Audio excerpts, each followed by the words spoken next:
నీ jerk reaction తీసుకోవాల్సిన అవసరం లేదు. అందుకే మీరు చూస్తే నేను మంత్రి కరెక్ట్ ఈ రోజుతో నెల అయింది నేను ఛార్జ్ తీసుకుని, నేను కూడా అధికారులు చెప్పేది ఒకటి, రాబోయే సంవత్సరం ఏం చేయబోతున్నాం రోడ్ మ్యాప్ వేద్దాం, అందరితో చర్చిద్దాం, సంఘాలు అందరినీ కూర్చోబెడదాం, మాట్లాడదాం, వచ్చే సంవత్సరం నుంచి అమలు చేద్దాం.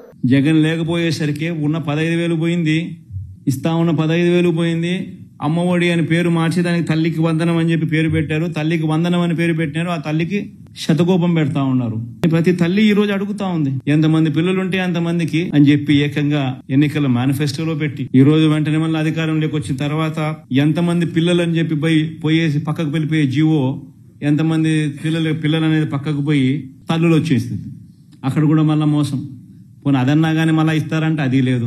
43 లక్షల మంది తల్లులకు ఎదురు చూస్తే 40 లక్షల మంది రాష్ట్రంలో 43 లక్షల మంది తల్లులకు వైఎస్ఆర్సీపీ ఇస్తే 84 లక్షల మంది పిల్లలకు మేలు జరుగుతా ఉంది. ఈ రోజు ఏముంది కనుక్కునే దానికి డేటా కనుక్కునే డేటా అంటారు. ఏముందా డేటా? స్కూల్ తెరిచినాయి, యా స్కూల్లో ఎంతమంది చదువుతా ఉన్నారో గ్రామ సచివాలయంలో 10 మంది పిల్లలు అక్కడే ఉండరు. ప్రతి 2,000 జనాభాకు గ్రామ సచివాలయం ఉంది. ఎంతమంది స్కూళ్ళలో అడ్మిషన్లు పొందినారు, ఎంతమంది స్కూళ్ళలో చదువుతున్నారు అనేది తెలీదా? డేటా ఎన్ని రోజులు డేటా 2 నెలలు అయిపోయింది. ఇంకెన్ని రోజులు డేటా?